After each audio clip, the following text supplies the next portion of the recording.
अगर एपीसी जब बुलाने की बात की जा रही है तो क्या तहरीक-ए-इंसाफ पार्टिसिपेट करेगी या नहीं करेगी? उमर नियाजी साहब, देखिए ये तो डिसाइड करना है, मगर मेरे जो अपनी ऑब्जर्वेशन है, जो मैंने हाउस में भी फील किया है, तहरीक-ए-इंसाफ फुल उसमें पार्टिसिपेट करेगी और ये सारे पॉइंट सामने रखेगी कि टेररिज्म की कॉजेस क्या हैं और उसको एड्रेस किस तरह से करना है। आपने ये भी देखा होगा कि गुज़िश्ता रोज भी इसका बड़ा जिक्र हुआ और बार बार इसका जिक्र हुकूमत करती है कि इमरान खान साहब की जब हुकूमत थी उन्होंने जिस तरह से तालिबान को वापस लाकर बसाया और दहशतगर्दी ने फिर एक मरतबा हम देख रहे हैं कि सर उठा लिया है, तो ये वो गलत फैसले थे जिसका खमियाजा आज पाकिस्तान भुगत रहा है।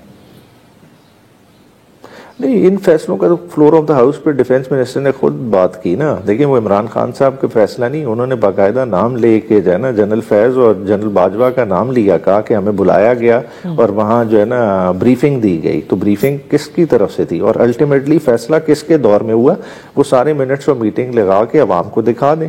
देखें कोई भी ये सिक्योरिटी पॉलिसी अगर बन रही है, किसी ने रिहेबिलिटेट किया, किसी कैबिनेट की अप्रूवल, वो सामने रखें, फिर बेशक इमरान खान साहब को अक्यूज कर लें। सही। अच्छा उमर नियाज़ी साहब, अब आते हैं जरा सियासी मामलात की तरफ आपकी जमात के, कि इस वक्त बहुत सारे आपने देखा कि शेर अफजल मरवत साहब भी किस तरह से पार्टी से निकाले जाने के बाद वो एक ऐसा तीर हैं जो हर रोज किसी ना किसी पर जाकर समझ लीजिए कि निशाना ले लेते हैं और बड़ी बातें करते हैं। लेकिन ये भी कहा जा रहा है कि सामने जो कुछ भी नजर आ रहा है पर्दे के पीछे एंगेजमेंट है और वो एंगेजमेंट शायद इस मर्तबा इस पार्टी के जरिए नहीं बल्कि एक पुराने साथी के जरिए की जा रही है। आप जरा इसके हवाले से बताइएगा कि क्या खबरें हैं, क्योंकि एक तरफ आप लोग बुरा भला भी कहते हैं और इमरान इस्माइल साहब तो ये कहते हैं कि एक तरफ बुरा भला कहते हैं और दूसरी तरफ पीछे जाके बात भी कर रहे होते हैं। तो पाकिस्तान तहरीक-ए-इंसाफ की पॉलिसी है क्या?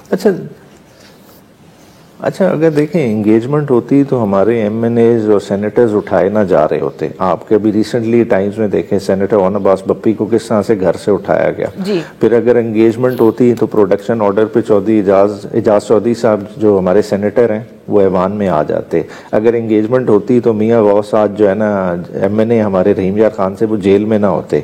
अगर एंगेजमेंट होती तो हमारे अभी तक 26 नवंबर वाले वर्कर्स तमाम रिहा हो चुके होते। तो ये तो एक टाइम टू टाइम जो है ना डिकॉय छोड़ा जाता है, एक लोगों को जो है ना डिसएंगेज करने की कोशिश की जाती है, मगर वो जो है ना मेरे ख्याल से प्रोपेगेंडा वर्क नहीं कर रहा। अच्छा ओके। और ये जो मुस्तकिल की तब्दीलियां हैं इसके हवाले से आप कुछ कहना पसंद करेंगे? फैसल चौधरी साहब जैसे उनको भी हटाया गया कि जेल की जो मामलात की मावनत है कानूनी वो नहीं करेंगे। सलमान अकरम राजा साहब कहते हैं कि one of the reason was probably कि ये जो सियासी क़यादत की मुलाकात नहीं करवाई जाती। तो एक्चुअली क्या रीजन है उनको हटाए जाने का?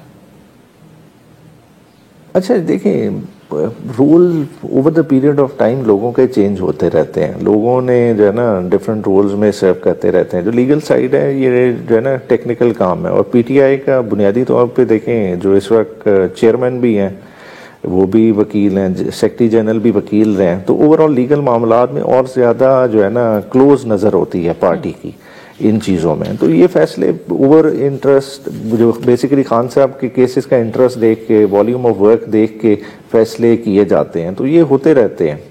सही, इसमें कोई ऐसी बात नहीं है कि कोई नाराज़गी हो, कोई गलत वो हो कि जो लॉयर हैं वो सियासी तौर पर ज़्यादा इंगेज हो गए हैं और केसेस की तरफ कम, ये कोई रीज़न नहीं है।